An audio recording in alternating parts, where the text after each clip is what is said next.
하나님 감사합니다. 저희 오늘 성경 공부 시간 동안 아버지께서 이 성경에 기록하신 내용들, 원래 우리가 알기 원하셨던 내용들 지혜와 계시형으로 풀어주시고 알게 해주시고, 또 무엇보다 지금 이 시대 가운데 각 사람의 상황과 환경에 맞게 아버지의 살아있는 음성들, 이것을 통해서 우리 가운데 듣게 해주시고, 우리 그것을 듣고 순종하며 주님을 사랑하고 경외할 수 있는 시간 될 수 있도록 아버지 시간대로 주관해 주십시오. 제 입술 가운데 아버지 살아있는 음성 허락해 주십시오. 아버지 맡겨드립니다. 예수님 이름으로 기도드립니다. 아멘. 자, 오늘 저희 이제 계속 이어서 성경 공부합니다. 저번에 우리가 이제 북이스라엘 왕들 쫙 끝내고 아합 왕이 등장했잖아요. 무시무시한 아합 왕이 등장하고, 그 이유가 오늘 우리가 읽어볼 열왕기상 17장부터 이어지는 엘리야가 주인공처럼 나오는 내용들이 이제 시작이 됩니다. 자, 우리 엘리야를 이제 시작하기 전에 좀 몇 가지만 짚어보면, 여러분 오늘 저희가 오늘 보는 내용들 있죠. 그리고 엘리야 내용들을 당분간 좀 볼 텐데, 엘리야들을 볼 때, 엘리야 내용들을 우리가 볼 때 이 말씀을 좀 기억했으면 좋겠어요. 자, 야고보서에 보면 5장 17절 이렇게 돼 있어요. 엘리야는 우리와 성정이 같은 사람이지만 엘리야가 비 오지 않기를 간절히 기도한즉 3년 6개월 동안 땅에 비가 오지 아니하고 다시 기도한즉 하늘이 비를 주고 땅이 열매를 내었느니라. 자, 엘리야는 우리와 성정이 같은 사람이다. 그러니까 우리가 크게 다를 바가 없는 사람이에요. 역할이 선지자로서 우리가 좀 달랐던 겁니다. 그죠? 그렇다고 뭐 무시하는 게 아니에요. 그냥 엘리야와 우리 성정이 같다는 것을 기억하며, 엘리야가 그럼 어떻게 느꼈을까? 크게 다르지 않고 저희가 느끼는 바와 비슷했지만 믿음으로 돌파했던 것, 믿음으로 갔던 것들 기억하면서 우리가 엘리야 내용들을 쭉 봤으면 좋겠어요. 자, 엘리야 하면 잘 아시는 대로 유대인들은 아직도 엘리야를 기다리고 있죠. 여기 말라기서 4장에 보면 이렇게 되어 있습니다. 4장 끝에 보면 뭐라고 나와 있냐? 잘 아는 대로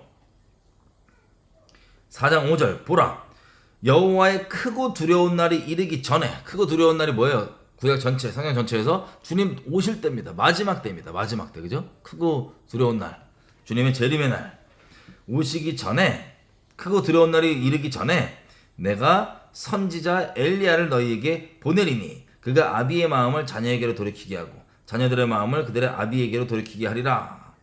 돌이키지 아니하면 두렵건대 내가 와서 저주로 그 땅을 칠까 하노라 하시니라. 아멘. 자, 이 말씀 기억나시죠? 유대인들이 계속 기다렸습니다. 엘리야를. 지금까지도 기다리고 있어요. 뭐냐면 지금까지 기다리고 있어요. 근데 예수님이 잘 아시는 대로 예수님 오셔서 제자들이 물어보죠. 아니, 온다고 했던 그 엘리야가 대체 누굽니까? 라고 했더니 뭐라 그럽니까? 예수님이 세례 요한이라고 얘기합니다. 세례 요한. 야, 말씀 한번 볼게요. 누가복음 1장 가보면,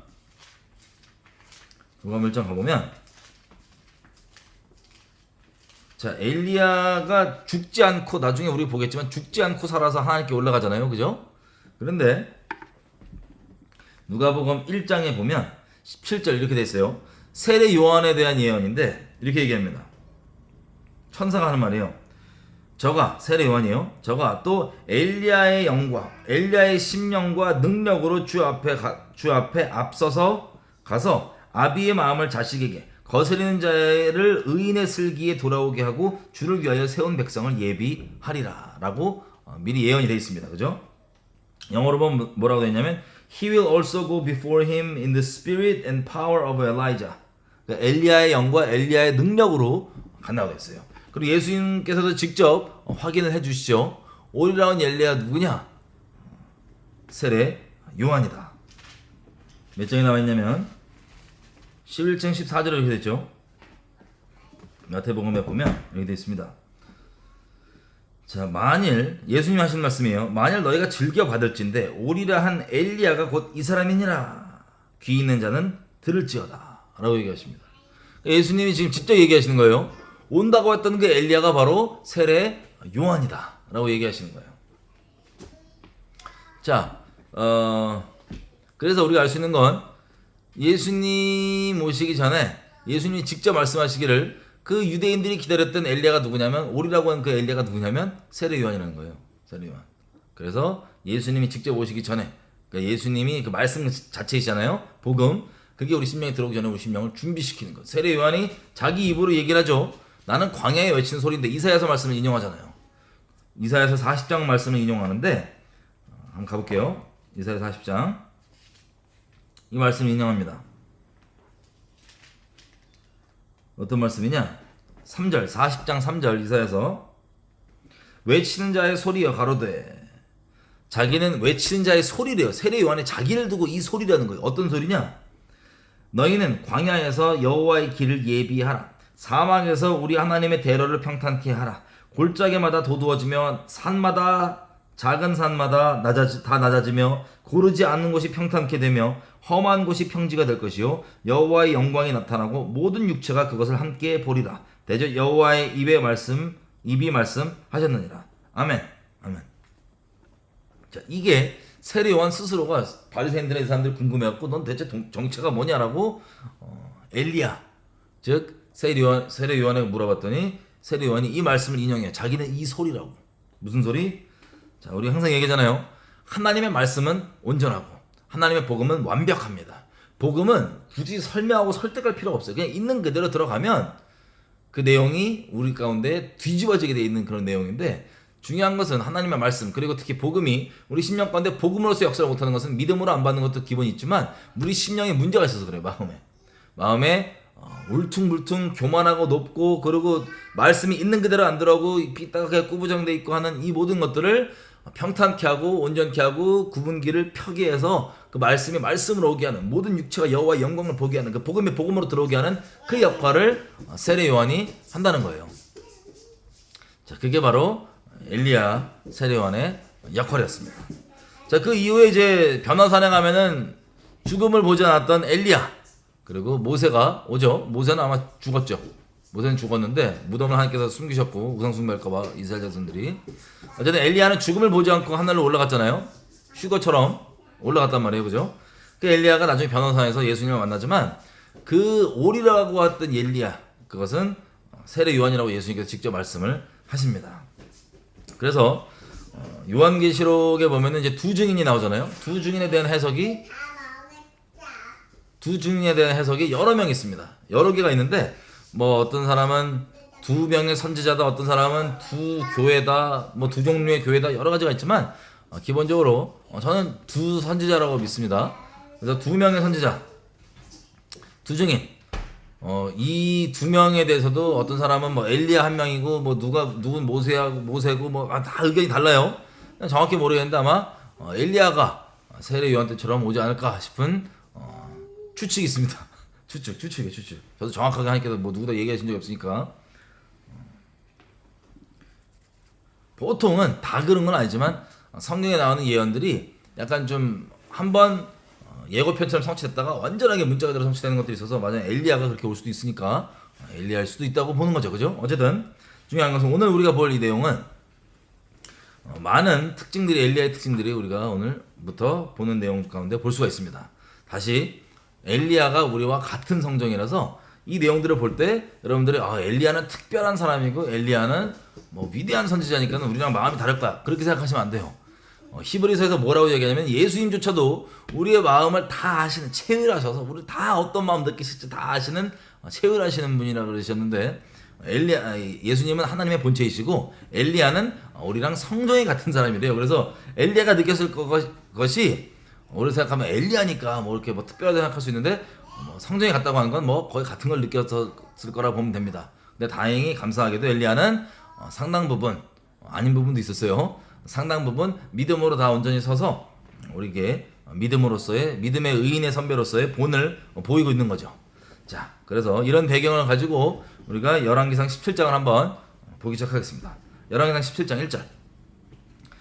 자, 길르앗에 우거하는 자 중에 디셉 사람 엘리야가 아합에게 고하되 나의 섬기는 이스라엘 하나님 여호와의 살아계심을 가리켜 맹세하느니 내 말이 없으면 수년 동안 우로가 있지 아니하리라. 우로, 비와 이슬, 이슬, 진로, 참된 이슬, 참이슬, 아니 어쨌든 그 우로, 그 뜻이라고요. 우로, 이슬조차도, 그러니까 비뿐만 아니라 이슬조차도 없을 거다. 자, 이게 엘리야가 하는 말인데, 언제까지? 수년 동안. 그리고 내 말이 없으면, 내가 다시 말하기 전까지 비나 이슬이 나지 않을 거라고 누구한테 얘기해요 지금? 아합에게. 왕에게 얘기를 합니다. 자, 여러분 우리 직전까지 지금 아합 왕이 어느 상태인지 봤죠? 여러분 민간 차원에서 뭐 사사시대 때부터 그렇고 뭐 바알과 아세라 이런 거 다 숭배했어요. 민간 차원에서. 근데 국가적 차원에서 거의 국교 수준으로 바알 숭배를 가져온 게 누구냐면 바로 아합이었습니다. 그럼 바알은요 짧게 얘기하면 뭐예요? 천둥신, 뭐 하늘신이죠. 하늘에서 비를 내려주는, 그래서 대지의 땅의 신인 아세라와 같이 쿵짝쿵짝 음란한 짓거리를 해야 열매를 맺는다고 해서 바알과 아세라가 기본적으로 세트로 이제 왔다는 걸 우리가 알고 있는데, 자 바알 신이 하늘에서 비를 내리는 신이에요. 그러니까 이스라엘 같은 경우는 비가 엄청 중요하죠. 비가 와줘야지 농작물도 자라고 땅에 소산과 열매들이 나니까 그것들을 중요하게 생각해서 눈에 안 보이는 하나님을 의지하기보다, 늦은 비와 이른 비 등등으로 은혜를 내리신 하나님을 의지하기보다 눈에 보이는 우상에게 온갖 잡짓거리를, 음란한 짓거리를 해서 그 남신과 여신을 충동을 해서 열매를 맺게 하는 그 음란한 그 우상 숭배 내용들을 그대로 받아들여왔던 것을 이제는 국교 수준의 차원에서 아합이 그냥 아예 국가적 차원에서 와이프를 바알 선교사 같은 집안의 그 딸내미 이세벨을 데리고 오고, 그리고 바알을 신당을 그냥 공식적 국가 차원에서 세팅을 해버리고 가는 그 일이 지금 벌어졌다는 것을 우리가 직전에 16장 마지막 부분에 열왕기상 봤었어요. 그죠?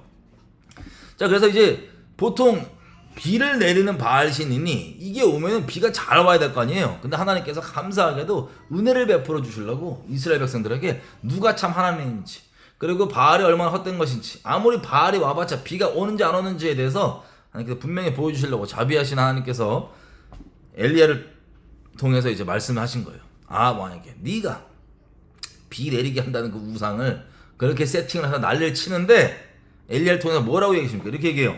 수년 동안 비커녕 로 이슬조차도 맺히지 않을 거다. 그럼 이슬은 맺힐 수 있을 거 아니에요, 비가 안 와도. 그죠? 아침에 이렇게 비와 이슬조차도 맺히지 않는다. 언제까지? 수년 동안. 다시 엘리야가 말할 때까지 그게 없을 거다라고 얘기하는 거예요. 여러분 이거 들으면은 진지하게 느껴지세요? 아니면 황당하고 코웃음 칠 것 같으세요? 황당하고 코웃음 치게 됐죠? 무슨 소리야 이게? 이런 생각. 근데 반대로 엘리야 입장에서 생각해요. 여러분 엘리야예요. 하나님이 만약에 이 말을 전하라고 시켜요. 그럼 여러분 이거 쉽게 전할 수 있어요, 없어요?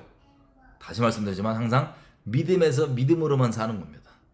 이거 전하려면 하나님께 오신 말씀이면, 와 이거 순종하려면요 엄청난 자기 부인이 필요해요. 그것도 왕한테 가서 하는 말이 뭐냐면, 수년 동안 내가 다시 말하기 전까지 비와 이슬조차도 맺히지 않는다. 이 순종, 자기 부인하고 믿음의 순종. 엘리야의 성정을 한번 기억해보세요. 어땠을지. 엘리야니까가 아니야, 같은 성정이에요.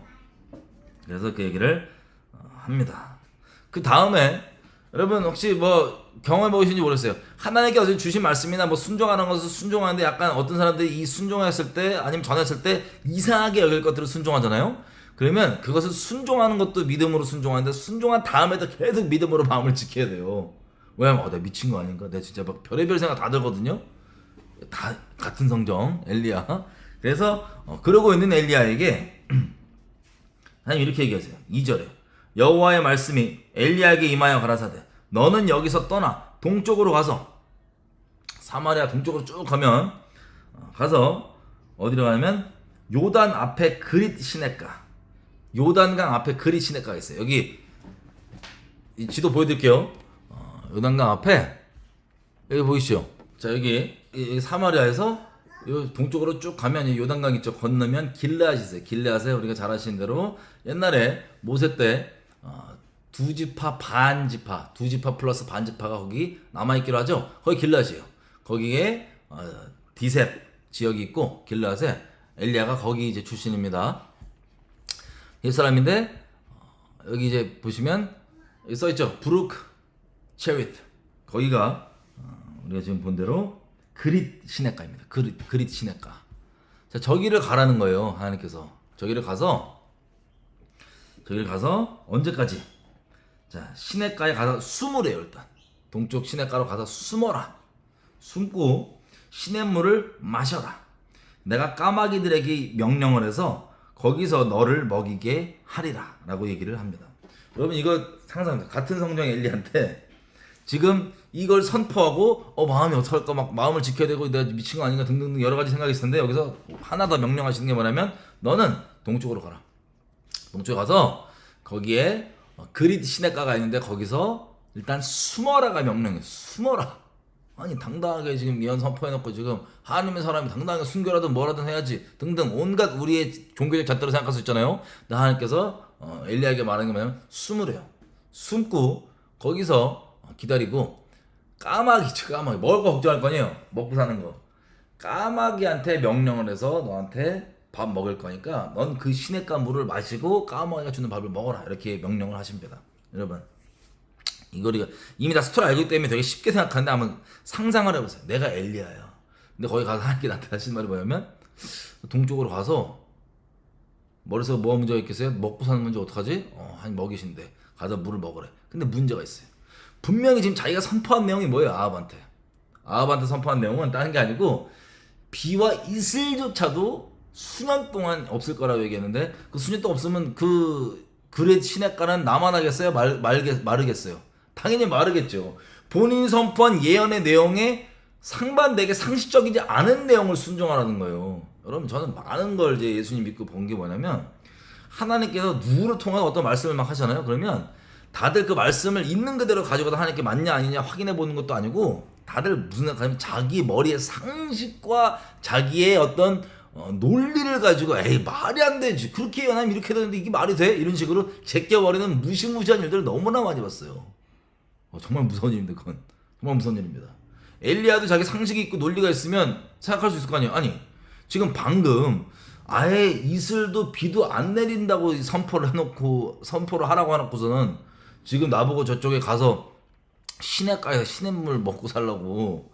그리고 지금 이게 누가 이거에 대해서 알기라도 하면 이거 얼마나 모순된 내용일까, 내 예언이 모순된 건 아닐까 등등 온갖 생각 다 할 수 있거든요. 엘리야도 그죠? 그리고 무슨 까마귀가 나를 먹인다고? 어떻게 까마귀가 나를 먹여? 상상이 안 되잖아요. 근데 감사하게도 이 믿음의 씨름에서 같은 성정이잖아요. 엘리야. 그죠? 믿음의 씨름에서 엘리야는 믿음을 선택했어요? 아니면 뒤로 물러가면 선택했어요? 믿음을 선택했어요. 까부는 머리로 논리와 자기 상식과 이 교만한 소리 하지 않았고 믿음을 선택해서 감사하게 갑니다. 그래서 5절 돼 있어요. 엘리야가 여호와의 말씀과 같이 하여 말씀대로 행하는 것. 자기 생각에 상식 넣고 양념 뿌리고 후추 뿌리고 이게 아니고 말씀과 같이 가서 요단 앞 그릿 시냇가에 머물매. 또 이런 생각도 할 수 있죠. 당당하게 하나님 주신 말씀 선포했는데 왜 숨어? 왜? 자기만이 갖고 있는 온갖 종교들 기준으로 이 말씀이 하나님께 오지 않았다라고 난리칠 거예요. 우리가 엘리야 주변 사람이잖아요. 그러면 엘리야한테 너 미쳤다, 음성 잘못 들었다, 그게 말이 되냐? 너 방금 비 안 온다고 선포한다면 가면 너 먹을 거 있을 거 같냐? 너 상식적으로 말이 안 되지 않냐? 그리고 하나님이 진짜 과연 숭을 했다 했겠냐? 당당하신 하나님이. 그건 하나님의 사람이 아니라고. 이런 미친 소리 많이 했을 거예요. 많이 경험 있으실 걸 같아요, 여러분들은. 그죠? 어쨌든 엘리야는 갑니다. 갔더니 6절 까마귀들이 아침에도 떡과 빵과 고기를 갖다 주고 저녁에도 떡과 고기를 가져왔고 그리고 물은 시냇가 물을 마셨습니다.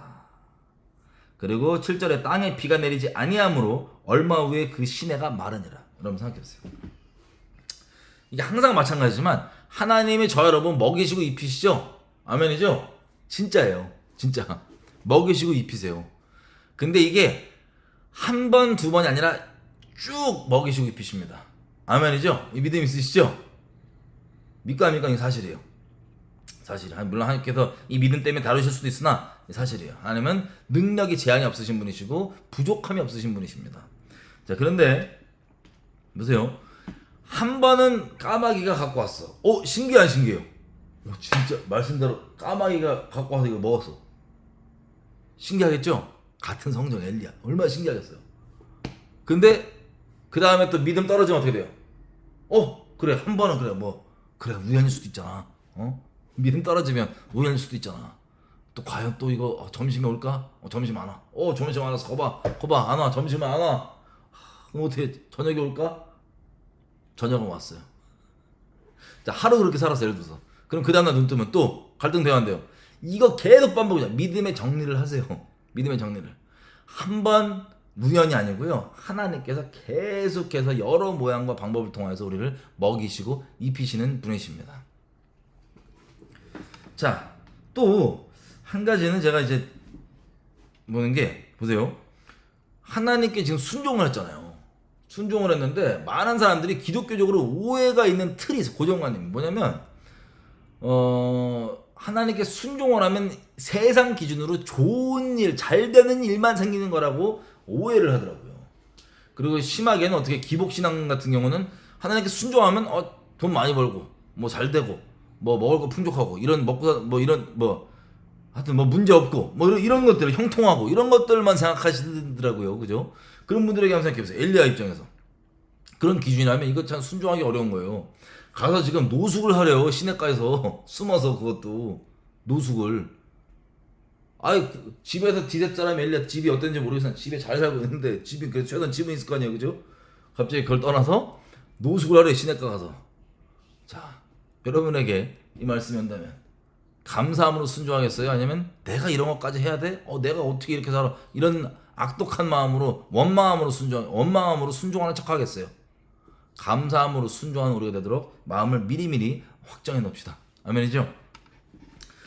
자, 어쨌든 그거를 먹습니다. 시냇가 언제 마를지 이런 자기만의 생각과 이런 거 다 엘리야가 내려놓고요. 그냥 하란 대로 가고 거기 시냇물 마시고 까마귀랑 있었어요. 그때는 아무것도 안 한 것 같이 보이나 계속해서 하나님께서 우리에게 가장 중요하게 보시는 것이 뭡니까? 믿음이에요. 믿음 있냐 없냐, 믿음으로 돌파하냐, 믿음으로 사냐, 믿음 유일하게 하나님 기쁘게 하시는 것. 그죠? 하나님께서 우리가 뭐 이거저거 해갖고 무슨 뭐 많은 일을 양적으로 많은 일을 해서 뭐 드린다고 이걸 기뻐하시겠어요? 아니요. 믿음이 주님을 기쁘게 하시는 거예요.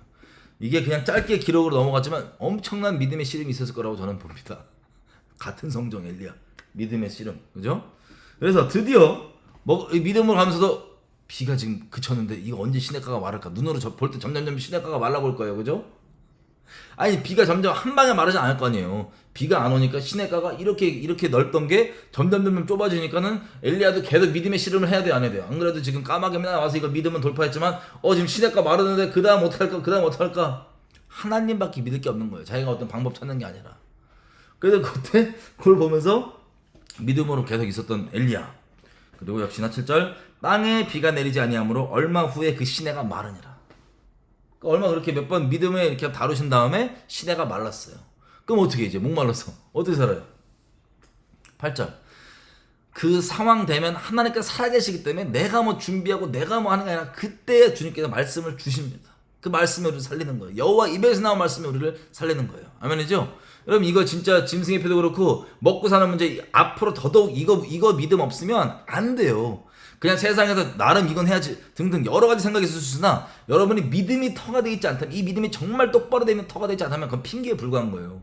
여러분 그게 답이 절대 답이 아니에요. 아멘이죠? 진짜로. 그래서 8절에 보면은 시내가 말라갖고 이제 끊겼어요. 그랬더니 다른 방법을 주님께서 주십니다.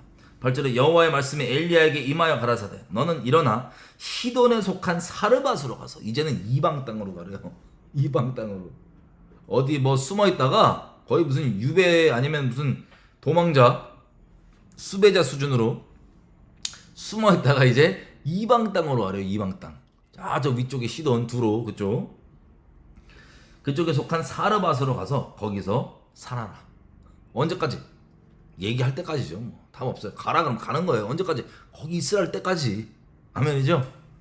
심플하게 하나님 따르는 인생은요 복잡하지가 않아요. 심플해요. 하람 가고 하라고 하면 준비 다 됐기 때문에 가는 거예요. 가라고 하신 거예요. 하나님을 신뢰하세요. 내가 이거저거 이게 아니고 하라면 하면 되는 거예요. 아멘이죠? 자, 가서 그것도 또 황당한 거예요. 사르밧 이방 땅으로 가라는데 내가 그곳에 과부에게 명하여 너를 먹이게 하였느니라. 아니 거기에 부자 이방인 뭐 돈 많고 이런 이방인을 명하여서 먹이라가 아니고 과부란 건 여러분 요즘 시대는 옛날 시대처럼 과부가 그렇게 더 크게 와닿잖아요. 물론 과부가 지금 시대도 당연히 어렵죠. 힘들죠. 뭐냐면은 생각해보세요. 남편이 전적으로 이제 사회 경제 활동을 하고 이렇게 해서 아내분은 그냥 집에서 애들 키우면서 좋은 어머니로서 잘 이렇게 살림살이를 하고 있었는데, 현숙한 여인으로서 살림살이를 잘 하고 있었는데, 요즘 같은 시대가 얘기하는 거예요. 남편이 갑자기 죽었어요. 갑자기 사라졌어요. 그러면 경제권 박살나죠. 남편이 빚이 있었어 봐. 사회 뭐 사업하면서 예를 들면 그냥 완전 졸지에 빈털터리 플러스 빚이, 남편이 빚이 있었으면은 이제 막 더더욱 갑자기 어려워지는 그런 케이스가 되죠. 그죠? 그리고 애들까지 주렁주렁 달렸으면 애들 이제 어떻게 먹을 거예요? 애들 뭐 먹고 살 거예요? 과부가 우리가 생각하는 특별히 재정적으로 먹고 사는 문제로서도, 그리고 의지할 곳 없는 것도 포함해서 정말 어려운 상황 가운데 처해지는 게 바로 과부입니다. 뭐 남편 없는 서러움, 이런 감정적인 수준은 말할 것도 없고요. 현실적으로 상황적으로도. 자, 그게 이제 과부들이 겪는 어려움인데, 아니 세상에 엘리야에게 하나님께서 명하시는 게, 너를 먹이고 입히는 걸 누가 먹인다고요? 과부가. 이방 땅에 있는, 이스라엘 땅도 아니라 이방 땅에 있는 과부가 너를 먹이라고 내가 명령해 놨다, 이렇게 얘기하세요. 참 하나님의 말씀은 완전합니다. 우리 상식적으로는 말이 돼 이러지만 하나님의 말씀 완전해요. 우리 영혼을 진정으로 위하시는 분이세요. 모두의 영혼을, 우리 개인뿐만 아니라 순종하게 됐을 때 우리 개인뿐 아니라 그 주변 수많은 사람까지도 하나님께 온전히 나아갈 수 있도록 해주시는 놀라운 하나님의 말씀. 우리는 그냥 이해가 아니라 순종이 필요한 겁니다. 어쨌든 그걸 듣고 엘리야가 일어나서 갑니다. 어디로? 저 이방 땅 사르밧으로 쭉 갑니다. 가서 그 도시, 그 성문에 딱 가니까는 바로 한 과부가 나뭇가지를 줍고 있어요. 나뭇가지를. 엘리야가 이제 알았겠죠. 감동으로. 이 사람인가 보다. 죽고 있어요. 그때 엘리야가 불러요. 그 과부를.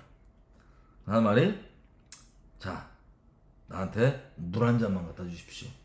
나 좀 마실 수 있게 물 한 잔만 갖다 주십시오. 이래요. 과부한테. 과부가 나뭇가지 줬다가 한 사람이 와서, 이스라엘 사람이 와서 자기 물 한 잔만 달라고, 자기 마실 수 있게 나무를 줍다가, 그래 물 한 잔 주자. 그래서 11절 물을 가지러 가려고 합니다. 가지러 가려고 하는데 엘리야가 다시 붙잡아. 엘리야가 잠깐 올 때 빵 한 줘, 같이 갖고 오라고. 빵 한 줘, 나 먹게. 그랬더니 이 과부가 이제 속마음을 있는 그대로 얘기하는 거야. 뭐라고 얘기하냐? 너의 하나님, 당신 하나님 여호와의 살아계심을 두리고 맹세하는데, 나 진짜 떡 없고 나 빵 같은 거 집에 없고, 다 통에, 우리 집 가면 항아리에 그 담는 통 있죠? 그 밀가루 담는 통이라고 할게요. 빵가루 담는 통. 거기에 한 주먹짜리 빵 만들 한 주먹 정도의 이거 가루 있고, 그 빵 굽는 기름 있잖아요. 기름 보면 기름 요만큼 있다. 요만큼 남았다. 나 지금 왜 이거 나뭇가지 줍고 있었냐면, 이거 주워가지고 집에 가서 이걸로 불 떼갖고 남은 그걸로 먹을 거 빵 만들어서 나랑 아들이랑 먹고 그다음에 자살하려고. 우리 인생 끝나갖고, 우리 인생 비참하고 인생 끝나서 죽기 직전에 마지막으로 밥 먹고 죽자, 남은 거 다 먹고 죽자. 그래서 그것 때문에 나 지금 나뭇가지 주워 나왔다. 그러니까 이 사람 뭐예요? 자살하기 직전 사람이에요. 죽기 직전 마지막에 그냥 아들이랑 밥 먹이고 죽어야지 이러고 나온 사람이에요. 그래서 그 불 뗄 거 나뭇가지 죽고 있는데, 이 사람이 말을 건 거예요. 그래놓고는 물 가져오래. 듣다가, 그래, 물 갖다 줄 수 있죠. 그래서 물 가지러 가는데 자기 붙잡고, 올 때 빵도 좀 갖고 오라고. 그때 얘기하는 거야. 나 지금 상황이, 나 진짜 맹세가 내가 있는데 없다고 하는 게 아니라, 거짓말하는 게 아니라 진짜로 아무것도 없다. 지금 나 이거 조금 이만큼 남은 거 나뭇가지 주워다가 이거 해갖고 아들이랑 먹고 우리 죽으려고 했던 거다. 근데 지금 와서 나한테 달라고 한 거라고. 이렇게 얘기를 해요. 여러분, 제가 이 부분 읽을 때 참 많이 울었었어요. 왜냐면 전, 이게 제 생각이에요. 하나님께 지금 감동할 수 있는데 제 생각일 수도 있고,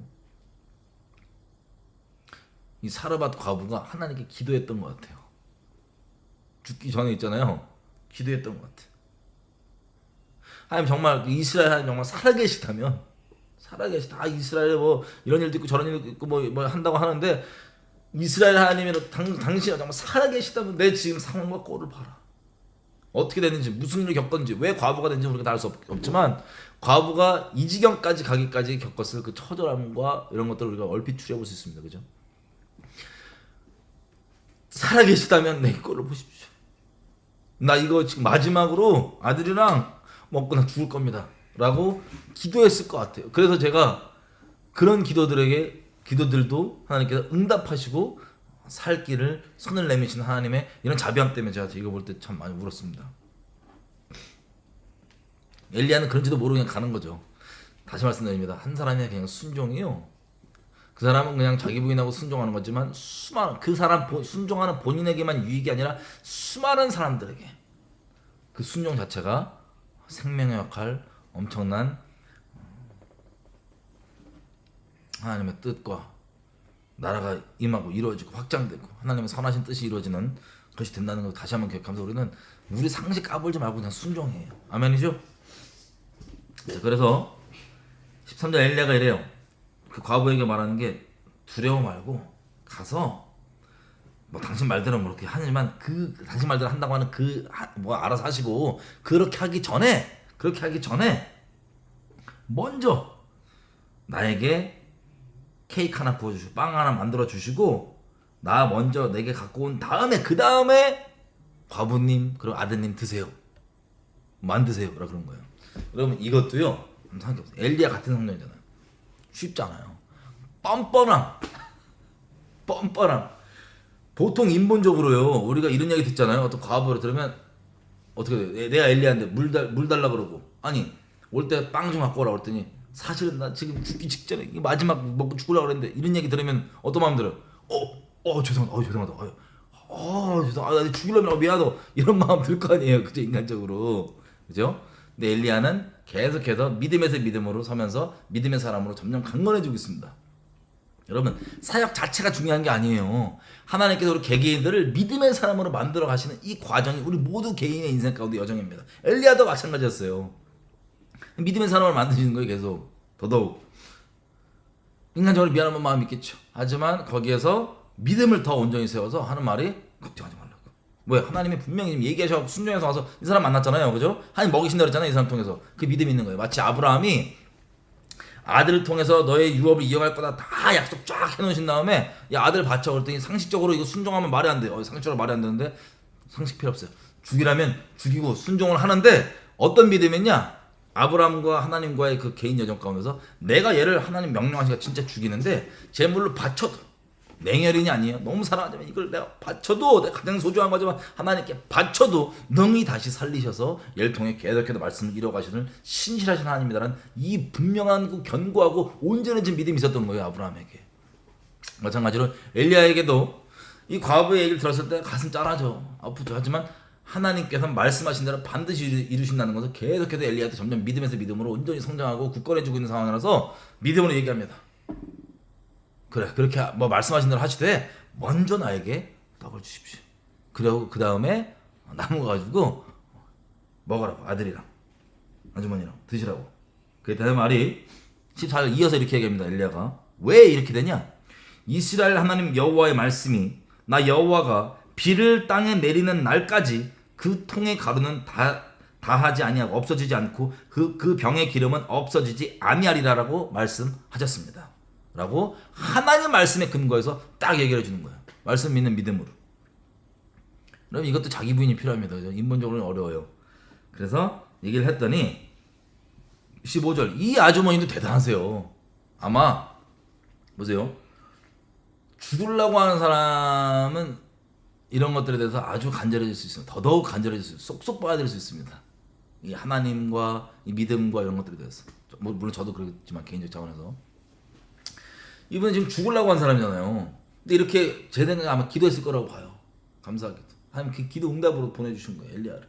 겸사겸사 여러 가지를 일석이조가 아니라 일석 막 수십조를 만드시는 하나님께서 수백억 조를 만드시는 하나님께서 이 기도한 과부에게 이렇게 하니까 과부도 믿음으로 그냥 들은데 내가 지금 죽기 전에 기도한 거 하나님께 들으셨나 보다.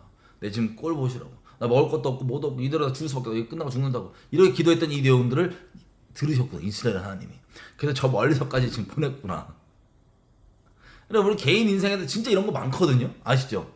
우리가 이제 교재 시간 때 간증해도 읽었지만은 그 몰빈이라고 하는 흑인 청년, 이 청년이 준비를 열심히 하고 가나에서 살라고 가나에 비자를 돈 많이 들어갖고 이제 4년은 최소 나와야 되는 비자를 이제 돈 주고 사갖고 살라고 했는데 어떻게 된 일인지 며칠밖에 안 나온 거예요 비자가. 그래서 어쩔 수 없이 멕시코 엘살바도르 쪽 와갖고 있다가 우리 간증 보내주신 이분들을 만나서 그 영어 성경을 받게 된 것, 그리고 거기서 이렇게 만나서 대화하게 된 것, 이런 것들이 아마 하나님께서 우리 대화하고 이거 받으라고 가나 못 보내게 하셨나 보다 그랬더니 이 친구도 그런 것 같다고 얘기하잖아요. 우리 전도 다니면요, 수많은 사람들의, 우리는 다 모르는 사람들이지만 수많은 사람들의 기도 응답이 될 때가 우리가 많아요. 진짜 그들 고백으로 많이 들어요 우리가 항상.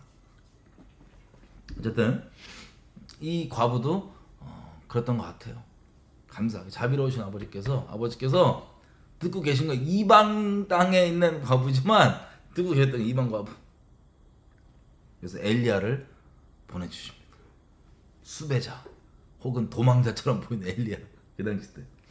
왜냐면 아합 생각해서 저 이세벨 아합은 죽여버리고 싶을 거 아니에요. 여러분, 우상 숭배자들은요, 자기가 섬기는 우상이 아닌 게 드러나도 회개하는 게 아니고 대부분은 어떻게 하냐면 이거를 급급히 막으려고 해요. 이게 아니라고 얘기하는 것들에 대해서 어떻게든 막으려고. 여러분 많이 겪었을 거 아니에요. WCC, WA 하는 목회자분들을 통해서 뿐만 아니라 많이 겪었을 거 아니에요. 근데 완전히 누가 진짜 하나님이냐가 아니고 그냥 급급하게 그냥 자기 우상 숭배가 아닌 거 알아도 그냥 하면서 자기 체면, 위상, 권력 등등 이거 유지하는 게 답이기 때문에 이거를 회방하는 놈들은 잡아 죽여야 돼. 엘리야 같은 것들. 그래서 엘리야 같은 지금 수배처럼 하나님께서 가란 대로 도망다니잖아요. 어쨌든 이렇게 있습니다. 그래서 이 과부가 그 절박한 때에 하나님께서 이렇게 사람 보내셨잖아요. 죽기 직전에. 그래서 그 말도 바로 그냥 일단 믿어요. 뭐라 하냐? 말이 안 되잖아요. 아니 항아리에 단지에 들어있는 기름이랑 이 빵가루가 안 없어진다고? 말이 안 되잖아. 상식적으로.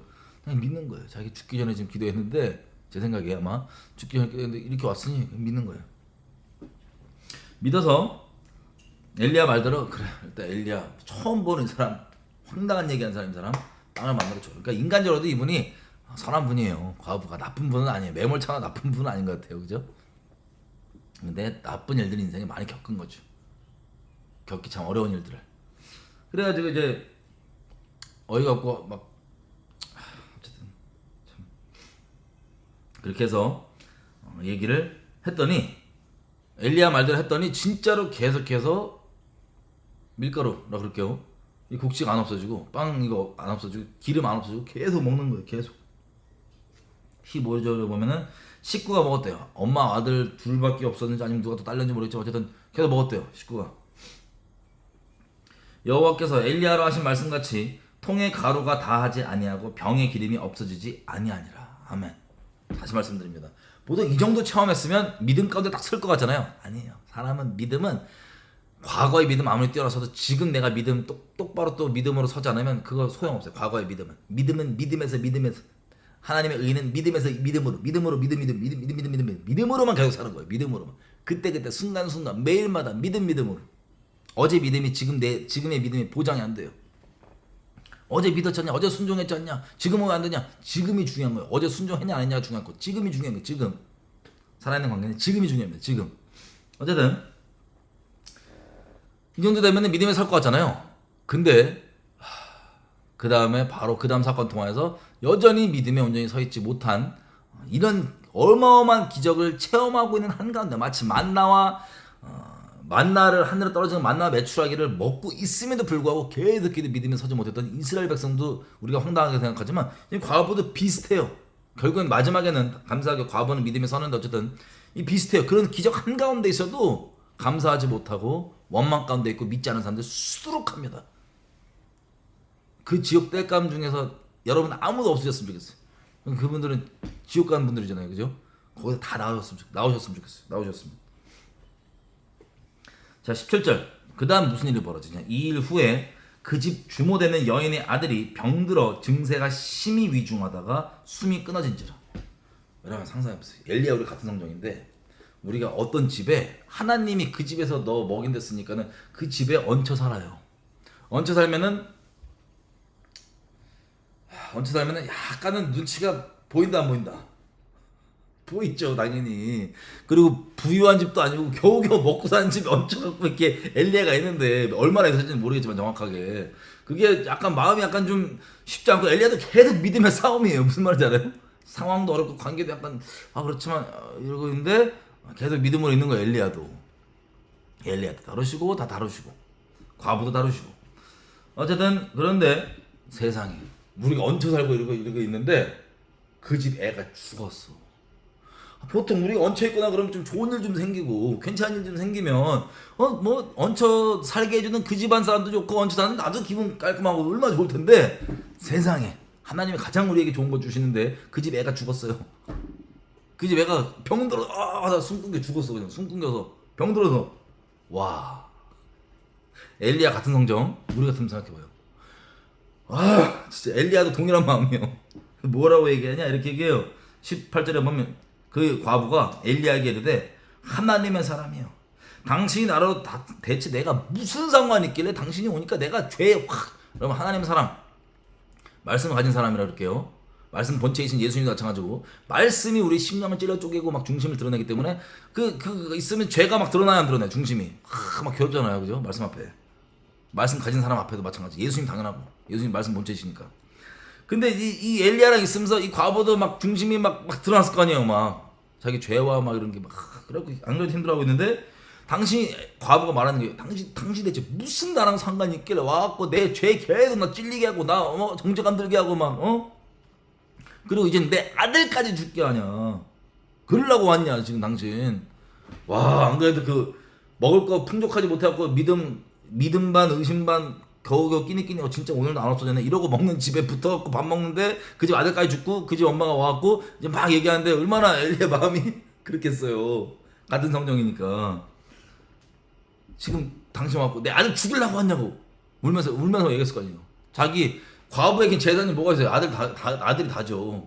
근데 병들어 죽었으니 얼마나 그러겠어요. 그죠? 그랬더니 엘리야가 19절 보십시오. 엘리야가 저에게 아들을 달라요.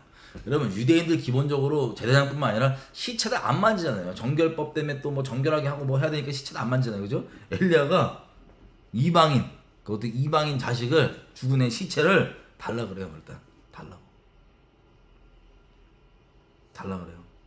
여러 가지 마음이겠죠. 당황함 그리고 시근함 뭐 하나님께 이건 무슨 일일까 등등 여러 가지 복합적인 마음. 그러니까 율법 같은 데 얽매여 있는 게 아니고 정말 그냥 엘리야가 그 상황 가운데 이렇게 애들 줘보라고 애 줘보라고 아들 주라고 나한테. 그리고 대구 올라가서 자기 있는 다락방에 올라가요. 올라가갖고 20절 엘리야의 이제 본 마음이 나오는 거예요. 우리가 성경에 갔잖아요. 여호와께 부르짖어 엘리야가 얘기하는 거예요.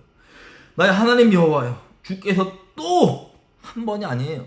또 내가 얹혀 살고 있는 집 과부에게 재앙을 내리사 그 아들로 죽게 하셨나이까. 자, 엘리야가 머물면서 그 집에 머물면서 과부 얘기를 들어봤더니 참 어떻게 이런 일이 벌어졌을까? 이런 재앙들이 벌어졌을까? 어떻게 남편을 이렇게 잃고 또 어떻게 이런 정말 뭐랄까 이 미치고 팔짝 뛸 만한 그런 무시무시한 일들 어떻게 영화에서만 듣던 이런 일들을 어떻게 겪었을까? 이런 마음과 동정이 있었을 거예요. 그리고 심지어는 정확히 모르지만 엘리야가 있었을 때도 안 좋은 일이 일어났을 수도 있어요. 왜냐면 엘리야가 또라 그러잖아. 또. 근데 어쨌든 이런 이 마음이 엘리야가 이 가정에 대한 자비함과 치근함과 사랑과 또 인본적으로는 또 눈치 보임과 등등 다 하나님 이게 대체 무슨 일일까 등등 여러 가지 돼갖고 나간 거야. 하나님 앞에 나가서 하는 말이 솔직히 하나님께 마음을 고백하는 거예요. 나의 하나님 여호와여 이 상황에도 하나님에 대한 의심이 없어요. 하지만 나의 하나님 이런 하나님은 안 믿어. 이런 미친 소리 하는 사람 많이 봤죠. 그런 교만한 마음이 아니라 이해가 안 되고 너무 어려운 상황이지만 나의 하나님 여호와여 마음 솔직히 고백합니다. 주께서 또 내가 얹혀 살고 있는 집 과부에게 재앙을 내서 그 아들로 죽게 하셨습니까? 또 하나님 자기 이해가 안 되는 법을 고백하는 거야. 어떻게 이런 일이 또 벌어집니까? 그리고 이 죽은 시체 위에 유대인으로서 이거 안 되잖아요. 이 시체 위에 3번이나 한다고 어떻게 이렇게 살려고 아니면 어떻게 하면 좋겠습니까? 살려주십시오. 나 살아나게 해주십시오. 막 부르짖는 거예요. 21절에 보면 그 아이 위에 몸을 세 번 펴서 엎드리고 여호와께 부르짖어 가로되 나의 하나님 여호와여 원컨대 이 아이의 혼으로 그 몸에 돌아오게 하옵소서라고 막 부르짖는 거예요. 그 집안에 다 들렸겠죠. 기도 소리, 그 통곡이. 그리고 아이들과 같이 자라면서 있었을 거 아니에요. 엘리야가 막 관계가 있었을 거 아니에요. 얘랑. 여러분, 이 과부는 지금 생각해보세요. 자살하려다가 그날에 그 직전에 하나님이 보낸 사람 만나갖고 이렇게 같이 얼마 동안 있으면서 말한 대로 진짜 우연인지 어떤지 이 사람 생각에, 이 과부 생각에 진짜 이거 안 없어지네 등등 이러고 있었는데 아들까지 이제 죽은 거예요. 절망이죠. 최악이죠. 아들이 원래 지병이 있었는지 어쨌는지 그래서 그냥 그랬는지 모르겠지만 어쨌든 정말 끝자락으로 간 거예요. 자살하려고 겨우 추스린 마음 위에 아예 더 끝자락으로 아들까지 죽어버리는. 그랬더니 22절 여호와께서 엘리야의 소리를 들으심으로 그 아이의 혼이 그 생명이 몸으로 돌아오고 살아난지라. 할렐루야. 할렐루야. 엘리야가 그 아이를 안고 다락에서 방으로 내려가서 그 어미에게 주며 이르되 보라 너의 아들이 살았느니라. 여인이 엘리야에게 이르되 내가 이제야 당신은 하나님의 사람이시요 당신의 입에서 있는 여호와의 말씀이 진실한 줄을 아노라 하니라. 아멘. 아멘. 이렇게 이 과부가 믿음으로 서기까지의 그 여정 여러 가지들이 있죠. 하나님께서 우리에게 가장 좋은 거 주십니다. 여러분, 우리가 지금 보는 것은 이제 한 사역자를 하나님께서 어떻게 믿음으로 계속 세워가시는지, 그리고 그 한 사람의 사역자를 세워가시는 과정 가운데 하나님께서 주변에 어떻게 계속해서 선한 일들을 함께 행하시는지, 우리가 눈으로 보이는 것과 다르게 이런지를 우리가 간략하게 좀 봤습니다. 여러분, 우리 인간적으로 어려워도 아멘이고 순종이죠. 제가 예전에도 이제 재정 관련 이 설교할 때 한 번씩 나누는 내용도 있는데 이제 계속 하나님께서 정말 먹이시고 입히세요. 제가 이런 생각을 한번 해봤어요. 예전에 이제 재정 관련해서 저희가 처음 예수 믿고 이제 다룬 받을 때 계속 붙잡게 하신 말씀이 뭐냐면 이 말씀이에요. 마태복음 산상수훈에 가보면 6장이죠. 잘하는 말씀이죠. 6장 보면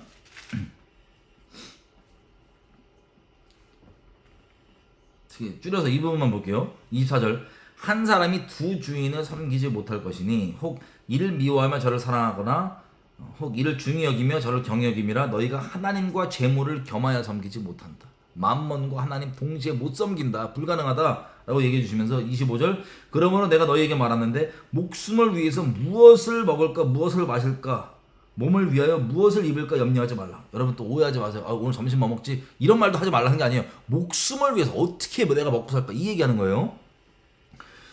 목숨을 위해서 어떻게 먹고 살까? 무엇을 마실까? 몸을 위하여 무엇을 입을까 걱정하지 말라. 목숨이 음식보다 중요하지 아니하고 몸이 옷보다 중요하지 아니하냐. 공중의 새를 보라.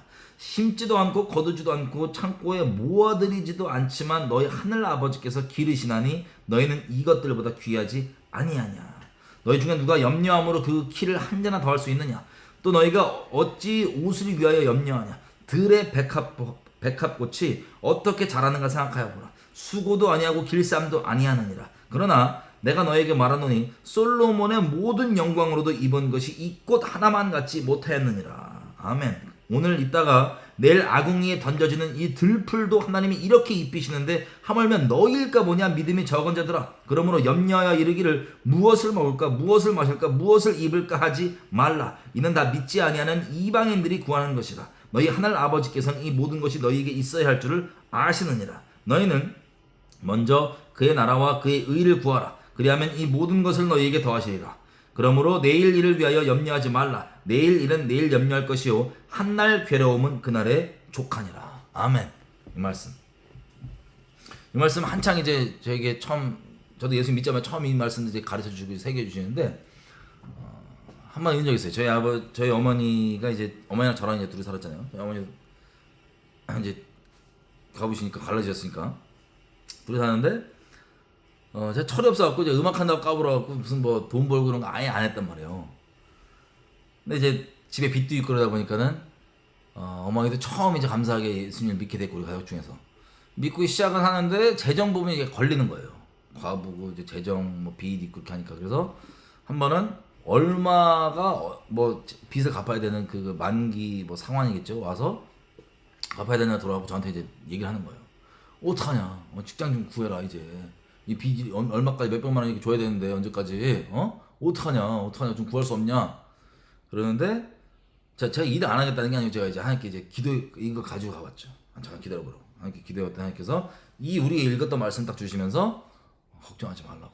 내가 늦는 하나님도 아니고 그냥 그때 준다. 너희가 참새보다 귀하다. 이런 말씀 주시길래 제가 어머니한테 가서 너무 감사해서 엄마한테 가서 엄마 하나님이 걱정하지 말라. 책임지신대. 걱정하지 말라. 저희 어머니 걱정되시잖아요. 그게 무슨 소리냐 말이 되냐고 지금 날짜가 있고 그런데 제가 하도 이렇게 얘기하다가 점점점 이게 약간 좀 얘기가 격해지니까 제가 그랬어요. 화내면서 엄마 하나님 살아계신데 하나님이 그때까지 안 채워주시면 믿지 말라고 하나님. 근데 어머니도 그냥 그러려고 넘어갔어요. 근데 감사하게 딱 그날인가 뭐 그 전날인가 하여튼 그 전에 그날까지 그 액수가 딱 들어온 거예요. 감사하게. 그래서 저희 어머니도 막 할렐루야 찬양하고 막 감사하고 말했어요. 근데 수개월 있다가 또 다른 빚이겠죠. 근데 액수가 더 커요. 몇천만 원이었던 것 같아요. 액수가 커갖고 이제 그걸 이제 상환 날짜가 왔으니 이제 저희 어머니 난리가 난 거예요. 어떡하면 좋겠냐. 더 한층 더 난리가 난 거예요. 어떡하냐 너 좀 어떻게 해라 어떻게 해라. 하나님이 저한테 그때 돈 벌려고 한 게 아니고 그냥 믿음으로 있자고 그랬거든요. 계속 제가 그때 한날 전도할 때니까 길에 다니면서 그래도 알았다고. 일 안 하고 싶어서가 아니라 그냥 순종하는 게 중요한 거니까. 어머니가 항상 그러길래 제가 저도 식탁에다 그러길래 아니 그 승질낼 열심을 가지고 하나님께 얘기하면 안 되냐. 하나님이 엄마한테도 아버지 나한테도 아버지 둘 다 아버지인데 하나님께 얘기하면 안 되냐. 왜 나한테 그러냐. 내가 지금 돈이 어디서 나냐. 결국 제가 격양된 저도 마음으로 제 방에 들어가서 막 기도했어요. 하나님 왜 나한테 저러냐고. 어머니가 직접 하나님한테 좀 그렇게 하시면 안 되냐고. 왜 나한테 그러냐고 그러는데 하나님께서 말씀 하나 주시는 거예요. 그게 뭐냐면 되게 구체적인 말씀이었는데 지금 너희 엄마가 얼마가 있다는 거예요. 제가 액수가 정확히 기억 안 나요. 몇십만 원이었던 몇십만 원이었던 것 같아요. 내 기억에. 뭐 23만 원 하여튼 몇만이었던 것 같아. 그게 있는데 그거를 나한테 다 내놓으라 그래라. 라고 그러는 거예요. 가서 전화를 하는 거예요.